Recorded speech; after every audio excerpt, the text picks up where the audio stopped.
ఓం సాయిరాం. బాబా తన భక్తుల నిశ్శబ్ద ప్రార్థనను కూడా ఎలా వింటారో చెప్పే అద్భుతమైన లీల ఇది. ఈ కథలోకి వెళ్లే ముందు మీరు కూడా బాబా భక్తులైతే కమెంట్ బాక్స్లో ఓం సాయిరాం అని టైప్ చేయండి. అలాగే ఇలాంటి మరిన్ని బాబా లీలల కోసం మన ఛానల్ని సబ్స్క్రైబ్ చేసుకోండి. ఒక పేద విద్యార్థి తన పరీక్షా ఫీజు కట్టడానికి డబ్బుల్లేక ఎంతో బాధపడుతున్నాడు. మరుసటి రోజే ఆఖరి తేదీ. ఆ రాత్రి బాబా పటం ముందు కూర్చుని, బాబా, నా చదువు ఆగిపోకూడదు, నీవే దారి చూపాలి అని మనసులోనే వేడుకున్నాడు. తెల్లవారుజామున ఒక అపరిచిత వ్యక్తి వచ్చి ఆ విద్యార్థికి ఒక కవర్ ఇచ్చి, ఇది నీ పరీక్షా ఫీజు కోసం బాబా పంపారు అని చెప్పి వెళ్ళిపోయాడు. ఆ కవర్లో సరిగ్గా ఫీజుకు కావలసినంత నగదు ఉంది.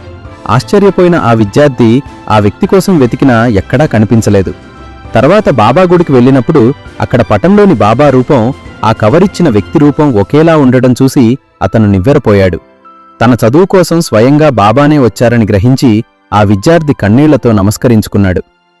మనం మనస్ఫూర్తిగా అడిగితే బాబా మన అవసరాలను తీర్చకుండా ఉండలేరు. ఓం సాయిరాం.